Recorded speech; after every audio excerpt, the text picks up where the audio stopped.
ஒவ்வொரு இரவும் சரியாக 11:45 மணிக்கு ஒரு நபர் பேருந்தில் ஏறுகிறான். அவன் பேச மாட்டான், கட்டணம் செலுத்த மாட்டான். ஆனால் ஓட்டுநர் அவனை எப்போதும் பஸ்ஸில் ஏற விடுவார். ஆனால் ஒரு இரவு மட்டும் அந்த ஓட்டுநர் அவன் மீது சந்தேகம் கொண்டு போலீஸை அழைக்கிறார். அப்படி அந்த நபர் என்ன செய்திருப்பார்? ஒவ்வொரு இரவும் சரியாக 11:45 மணிக்கு பஸ் டெப்போவிலிருந்து கடைசி பஸ் புறப்படுகிறது. அதே வழி, அதே ஓட்டுநர். சரியாக பஸ் புறப்பட்டு 3வது ஸ்டாப்ல ஒரு நபர் ஏறுகிறார்.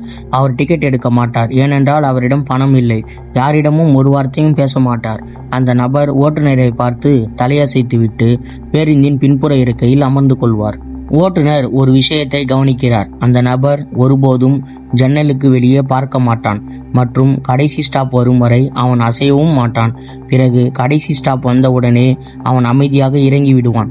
இதேபோல் பல மாதங்களாக தொடர்கிறது. ஓட்டுநர் மனதில் ஒரு விதமான பயம் வளர்கிறது.